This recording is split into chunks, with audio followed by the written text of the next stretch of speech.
안녕하십니까. 바른북소리 정북방송을 찾아주셔서 감사합니다. 오랜만에 왔죠, 제가. 죄송합니다. 정북방송 구독자분인 김준수님께서 북을 공부하다가 궁금한 점들에 대해서 물어봐 주셨습니다. 북한 헌법에서는 거주 여행의 자유를 가진다고 규정되어 있는데 북한의 행정처벌법 167조 그리고 인민단속법 30조, 33조에서는 헌법에 규정되어 있는 거주 여행의 자유를 제한하고 있는데 이런 식의 논리는 편향적이어서 받아들일 수 없다는 이런 질문을 해주셨습니다. 이런 댓글을 남겨주셨습니다. 그래서 김준수님께서 궁금해 하시는 점들에 대한 이런 방송을 진행하려고 합니다. 흔히 북에는 여행의 자유가 없다고 말합니다. 그래서 여행의 자유를 이야기하기 전에 자유에 대한 이야기부터 하는 게 옳을 것 같습니다. 성경에는 아담과 이브에 대한 이야기가 나옵니다. 하나님께서 천지 창조 이후에 인류의 첫사람으로 아담을 만드셨죠. 그리고 아담이 갈비 하나로 이브를 만드십니다. 그리고 에덴 동산을 지키라고 하시고 그리고 또 동산이 한가운데 있는 선악과를 제외한 모든 과일들은 따먹어도 괜찮다고 하십니다. 하나님께서 그 모든 자유를 주셨지만 선악과를 따먹을 자유는 주지 않으셨습니다. 그런데 아담과 이브는 뱀이 꼬임에 넘어가서 하나님의 명령을 어기고 선악과를 따먹었습니다. 하나님은 그에 대한 벌로 아담과 이브를 에덴 동산에서 쫓아냈습니다. 하나님이 아담과 이브에게 에덴 동산에서 살도록 해주셨지만 완전한 자유는 주지 않으셨던 겁니다. 일종의 기약이 있었던 거죠. 이런 경우도 이야기해 볼 수 있습니다. 한국에서는 성매매가 불법입니다. 그런데 성매매가 합법인 국가들도 있는 거죠. 그렇다면 한국은 성매매에 대한 자유는 없는 겁니다. 성매매가 합법이 아닌 이유는 한국 사회가 성매매를 승인하지 않기 때문인 겁니다. 이에도 많은 실들을 둘 수 있습니다. 그런데 어쨌든 시간상 관계가 있으니까 여기서 좀 하고요. 결국 자본주의 사회에서의 자유는 공동체 안에 지정되어 있는 그런 규율을 지키는 한에서 허용된다는 걸 알 수 있는 거죠. 북에서는 자유에 대해서 이렇게 배워주고 있습니다. 자유란 자주적 요구에 맞게 행동하고 생활하는 상태를 말한다. 여기서 자주적 요구는 자주성을 말하는 겁니다. 그리고 자주성은 자유와 자유가 아닌 것을 가르는 척도로 되기도 합니다. 자주적이지 못한 사람은 다른 사람이 강요에 의해서 행동하기 때문에 자유가 없다고 보는 거죠. 또한 자유는 창조적 능력이 있어야 한다고 배워줍니다. 창조적 능력이라는 건 자주적인 요구의 실현 능력, 즉 외부적 구속으로부터의 국복 능력, 외부 세계에 대한 지배의 능력을 말하는 겁니다. 외부 세계에 대한 사람들이 지배 능력이 커지게 되면 지배의 범위가 커지게 되는 거죠. 그리고 또 지배의 수준이 높아지게 됩니다. 그렇기 때문에 사람들은 더 자유로운 존재로 될 수 있다라는 거죠. 때문에 창조적인 능력이 없이는 결코 자유로운 활동을 벌릴 수 없다고 보는 겁니다. 그리고 자유는 정치, 경제, 문화 등 사회생활의 모든 영역을 다 포괄하고 있습니다. 그렇지만 여기에서 기본은 정치생활에서의 자유, 즉 사회정치적 자유를 말한다고 하고 있습니다. 사회정치생활에서의 자유는 사회정치적 권리에 의해서 담보되거든요.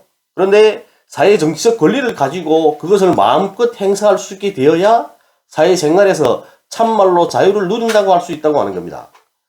자본주의 사회에서의 자유는 인간을 생물학적 존재로 보고 또 순수한 개인적 존재로 보기 때문에 본능적 요구, 개인 이기주의적 요구를 인간이 본성적 요구로 규정하고 이에 기초해서 생물학적, 본능적 요구와 이기적 욕망의 무제한한 충족을 인간의 자유로, 자유의 최고 본질로 본다고 하고 있습니다.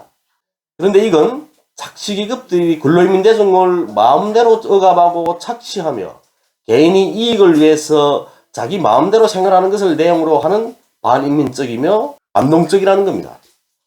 중요한 건 자유는 기본적으로 사람들의 계급적 이해관계를 반영하며 계급적 성격을 띠기 때문에 계급이 있고 국가가 있는 한 초계급적인 자유란 있을 수 없으며 또 있어 본 적도 없다는 겁니다. 결국 남한사회에서 말하는 자유나 북한사회에서 말하는 자유나 사랑해요. 예, 가서 노세요. 결국 남한사회에서 말하는 자유나 북한사회에서 말하는 자유나 모두 공동체가 정한 규율을 벗어나면 안 된다는 걸 알 수 있습니다. 북한에서 사는 사람들은 타 지역으로 이동할 때 출장 여행 증명서를 발급받아야 됩니다. 그런데 미성년자는 발급받지 않아도 됩니다. 안녕하세요. 가서 놀아. 미성년자는 보호자만 있으면 되거든요. 그러니까 이렇게 하는 겁니다. 우리 아이가 만약에 방학을 맞았습니다. 그래서 할아버지네 집에 놀러 보내야 되는데 부모들은 시간이 없습니다. 또 혹은 이런 일도 있을 수 있는 거죠. 고부 갈등이 있어서 아내가 시집에 가는 걸 안 좋아합니다. 그런데 아이는 할아버지 집에 놀러 가겠다 하는 거죠. 그런 경우에는 이렇게 보냅니다. 역전에 가서 그 시집 쪽으로 가는 그 사람을 찾습니다. 그 열차에서 어디까지 가세요? 하면서 물어보는 거죠. 그러다가 시집 쪽을 지나가는 사람이나 시집 쪽까지 가는 그 역전에서 내리는 그런 사람을 만나게 되면 그 손님한테 부탁을 하는 겁니다. 우리 아이를 함흥에 있는 할아버지네 집에 보내야 되는데 함흥역전에 가게 되면 할아버지네 집에서 마중을 나와 있습니다. 그래서 우리 아이를 함흥역전까지만 좀 데려다 주십시오. 이렇게 부탁을 하는 거죠. 그러면 손님이 데리고 가겠다고 하는 겁니다. 대체로 북쪽 사람들은 싫어요, 나 안 돼요, 이렇게는 말 안 하거든요. 예, 저 데려다 줄게요, 이렇게 하는 거죠. 그러면 그 아이는 자석이 없는 게 아닙니까? 자석제니까요. 그때는 그 손님이 증명서를 가지고 그다음 아이 출생증 가지고 갑니다. 역전에 차표 사는 곳. 거기에 가서 아이들은 반표를 끊거든요. 그렇지 않은 경우에는 그 손님이 자기 자리를 옆에다 조금 내가지고 같이 앉아갑니다. 그러니까 북쪽의 열차들은 우리 남한의 KTX처럼 이렇게 1인용 이런 좌석이 되어 있는 게 아니고 2명이 앉게 되어 있고 3명이 앉게 되어 있습니다. 한쪽 절반은 이쪽은 3명이 앉게 되어 있는 좌석들이고 이쪽은 2명이 앉게 되어 있는 좌석이죠. 그러니까 어른 2명이 앉아도 조금 자리가 남습니다. 그래서 거기다 아이를 앉히는 거죠. 그렇게 데리고 다니기도 합니다. 그렇게 가다가 그다음엔 그 함흥역전에 도착하게 되면 그 마중 나온 친척한테 아이를 인계를 하는 거죠. 그리고 역전으로 떠날 때는 또 이 공민증이나 출생증 이렇게 그 매표소에 있습니다. 그 안내 칸이었나? 어쨌든 그런 건데 저도 한 8년 되니까 다 기억 안 나요. 그 안내 칸이었는지 거기다가 공민증을 맡기고 돈 100원인지 냅니다. 그렇게 하면 그 드나들 수 있는 표를 끊어주거든요. 그거는 열차는 탈 수 없는데 역전을 드나들 수는 있습니다. 일회용인데요. 그런 걸 가지고 역전 드나들 수 있는 거죠. 이 출장 여행 증명서 이거는 사회안전부 2부에서 발급해 줍니다. 숫자 2, 2부. 그 절차는 이렇습니다. 내가 어느 곳으로 어떤 용무로 간다는 걸 밝히고 또 그걸 공장기업소에서 출장 여행 증명서 발급 신청서라는 게 있습니다. 이게 요런 신청서라는 게 있는데 거기에다 다 적습니다. 적어서 제출을 하는 거죠. 이렇게 하게 되면 공장기업소 지배인이 거기다 출장 여행을 승인한다는 이런 도장을 찍어주고 사인을 합니다. 그러면 그걸 가지고 이 공장 기업소마다 그 증명서 취급자가 있거든요. 그 증명서 취급자가 그 서류를 가지고 안전부 2부에 가서 제출하는 겁니다. 그런데 긴급한 출장이나 사망 이런 경우에는 그 즉시로 발급되기도 합니다. 그렇지만 대체로 증명서 발급 신청서를 제출하면 한 하루 이틀 정도 지나면 받을 수 있습니다. 출장 증명서 그리고 여행 증명서 용지도 여러 가지가 있거든요. 평양, 국경, 전선, 대간 이북, 신의주, 낮은 선봉 이런 유형으로 나눌 수 있습니다. 근데 다른 곳으로 다니는 이런 여행 증명서 그런 증명서들은 모두 동일하거든요. 근데 여기서 평양, 국경, 그다음 전선, 신의주, 낮은 선봉 이런 것들은 다 대체로 이해가 가시죠. 낮은 선봉은 특별시니까 그리고 신의주도 특별시로 만들어졌습니다. 그러니까 거기다 신의주 출장 여행 증명서 또 낮은 선봉 출장 여행 증명서 이렇게 밝히는 거죠. 평양 그리고 전선 여행 증명서 이렇게 밝히는 겁니다. 그런데 아마 대간 이북이라는 건 이해되지 않으시죠? 그건 출장 여행 증명서 용지에다가 대간 이북 이렇게 썼습니다. 그거는. 근데 그 대간 이북이라는 건 뭐냐면 평안북도 대간군 그리고 삭주군, 창성군, 벽동군을 포함한 이 군수공급지대를 말하는 겁니다. 여기로 들어가는 증명서는 따로 발급받아야 됩니다.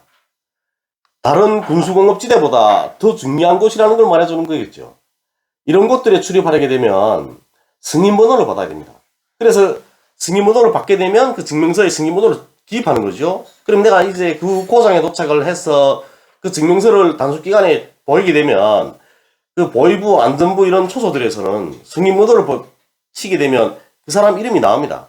어디서 사는 누구라는 것, 몇 년도 몇 월생이고 이렇게 나온 인적사항들이 나오는 거죠. 그러니까 그곳으로 출입하는 인원들을 통제하려는 이런 목적이 있는 겁니다. 그러면 국에서는 왜 이런 증명서들을 발급받아야 하는가? 왜 이런 증명서들을 이용해서만 사람들이 이동할 수 있게끔 하냐? 이런 거죠. 우선 북한은 정전 상태에 있는 국가입니다. 요즘에 종전선언 이야기가 자주 나오고 있죠. 아직도 우리 한반도는 전쟁 중에 있다는 말입니다.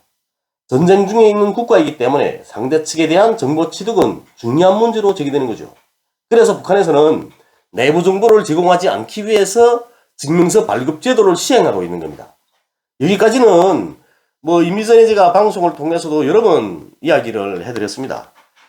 그리고 또 다른 이유도 있습니다. 남한이나 다른 나라들은 모두 전산화되어 있죠. 그러니까 회사 출입하는 것도 카드로 척대면 드나들 수 있습니다. 예?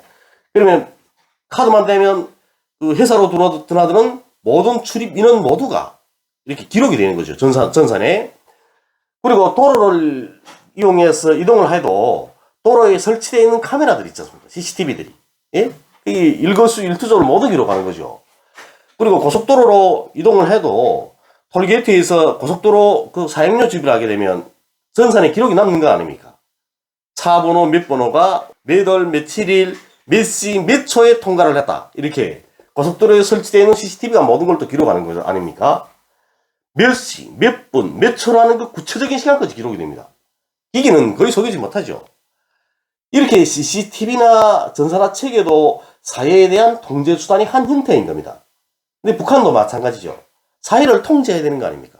완전한 자유는 없으니까요. 아까 처음에도 이야기를 했지만 초계급적인 자유는 없는 겁니다. 어느 사회나 계급이 있고 국가가 존재하는 초계급적인 사회는 없다. 이런 거죠. 그런데 북한은 출퇴근조차도 전산화되어 있지 않습니다. 다 수기로 기록을 합니다. 출근을 하면 내가 수기로 쓰든지 그렇지 않으면 도장을 거기다 찍든지 출근 도장을 그렇게 하는 거죠. 이렇게 성중앙기관들조차도 출입 절차가 전산화되어 있지 않는 곳이 많습니다. 99.9%가 수기로 다 등록을 합니다. 그리고 고속도로들에는 톨게이트라는 게 없죠. 도로에 CCTV조차도 없습니다. 그렇다면 공신력 있는 기관이 통제수단을 만들어내야 되는 거죠. 그래서 출장 여행 증명서 제도라는 이런 구식 방법을 선택을 한 겁니다. 북한의 공장 기업소들도 출입하는 인원들에 대한 통제를 해야 되겠죠. 자유민주주의 사회에서도 자기 회사에 개나 소나 마음대로 드나들게 놔주지는 않습니다. 북한도 마찬가지인 거죠. 외부 인원이 들어오게 되면 경비실에서 그 사람이 인적사항을 확인합니다. 그 고장에서 사는 사람이면 공민증 정도를 내보이면 되지만 다른 고장에서 사는 사람이 왔을 때의 경우에는 그런 경우에는 출장 증명서를 보여야 되는 겁니다. 그러면 경비원은 출장 증명서를 보고 출입자 명부가 있거든요. 그 출입자 명부에 증명서에 기재되어 있는 대로 그 사람이 인적사항을 기록하는 겁니다. 누가 언제 무슨 용무로 어느 부서를 몇 시에 방문했다가 몇 시에 나갔다. 이런 식으로 기록하는 겁니다. 전산화가 되어 있지 않다 보니까 카드를 대면 기록되는 게 아니라 이렇게 종이장으로 된 출장 증명서에 기재된 내용을 수기로 출입자 명부에 기록해야 되는 이런 수고를 해야 되는 겁니다. 다음은 여행증명서 발급에 대해서 이야기하겠습니다. 이제는 출장인 경우이고요. 이번엔 여행증명서입니다. 실리를 들어서 이야기합니다. 우리 집은 식구가 4명입니다. 제가 일을 하고 아내하고 아이들은 부양으로 되어 있기 때문에 저한테서 식량 공급표가 배송이 됩니다. 전 노동지도를 하니까 하루에 600g의 식량이 공급되고요. 그리고 아내와 아이들한테는 1인당 하루에 400g씩의 식량이 공급됩니다. 공장에 나가서 일을 하는 사람은 저 혼자지만 국가는 우리 식구 모두에게 식량을 공급하는 거죠. 그런데 제가 어느 날 갑자기 명항산 가을 풍경이 보고 싶어졌습니다. 그래서 공장에 승인도 받지 않고 친구들 기동해가지고 명항산에 놀러 갔습니다. 가을이다 나니까 다른 친구들도 또 가을 단풍 구경 가고 싶은 마음이 생겼던 거죠. 그래서 또 그 친구들은 또 칠보산으로 가고 금강산으로 가고 구월산으로 놀러 들어갔습니다. 그런데 공장에 나가보니까 공장에 출근한 사람 몇 명 되지도 않습니다. 그럼 공장은 설비를 가동시킬 수가 없는 거죠. 그러니까 이런 일은 있으면 안 되겠죠. 그래서 공장에서는 노동행정규율과 여행증명서 제도를 가지고 노동자 사무원들의 자유로운 이동에 제동으로 드는 겁니다. 노동향정 기구는 이렇게 되어 있습니다. 지각 3번 하게 되면 결근 하루 한 걸로 치고요. 그리고 또 무단 결근 하루 하게 되면 그러면 세대주 식량 공급표에서 하루를 자릅니다. 누가리라고 이야기도 하는데요. 이렇게 보름치입니다. 그게 요만한 표인데 그게 일일 이렇게 다 그러니까 일일별로 이렇게 칸이 되어 있거든요. 이거 누가리 하나 떼는 거죠. 그리고 어디로 놀러 가게 되면 여행증명서를 발급받아야 되고 또 그 여행증명서 그 발급 신청은 공장 기업소에서 하니까 놀러 가겠다고 신청을 한다고 해서 공장 기업소에서 다 승인해 주는 게 아니죠. 공장 기업소의 생산 활동에 지장을 받지 않은 한에서 승인을 해주는 겁니다. 그리고 또 북한에는 호텔, 여관, 답사 수용소들이 많지 않습니다. 이 남한처럼 뭐 모텔이나 무인텔 같은 건 전혀 없고요. 이런 숙박시설들은 출장을 왔거나 그리고 또 국가가 공급하는 답사권, 휴양권, 요양권을 가진 사람들만 받습니다. 여행 온 사람들이 이런 숙박시설들에 들어가는 경우는 좀 극히 드뭅니다. 그리고 또 대부분이 친척집에 들어가서 숙식을 해결하는 거죠. 그러니까 저저마다 가을 단풍경을 하겠다고 묘양산에 또 모여들게 되면 묘양산에 있는 여관이나 호텔이 사람들을 받을 수가 없는 겁니다. 숙박시설들이 많지 않으니까요. 이렇게 북한에서 출장 여행증명서 제도를 실시하고 있는 이유는 정전중이라는 특수한 조건도 있기는 하지만 CCTV를 비롯해서 전산화가 되어 있지 않기 때문인 겁니다. 그렇다면 북한은 다른 나라들처럼 전산화할 수 없을까요? 북한도 할 수 있습니다. 핵무기 만들고 인공지기기성 만들고 핵잠수함 만드는 나라에서 사회 전반을 통제하는 이런 전산 시스템을 만들지 못한다는 건 말이 안 되는 거죠. 그럼에도 불구하고 전산화하지 않고 출장 여행 증명서 제도와 같은 이런 낡은 방법을 사용하고 있습니다. 왜서일까요? 북은 늘 전쟁을 생각하는 국가이기 때문입니다. 전산화 체계는 전자장애 공격 한 번이면 순간에 무력화됩니다. 그런데 늘 전산에 익숙되어 있는 사람들은 아날로그 시대로 돌아가면 힘든 거죠.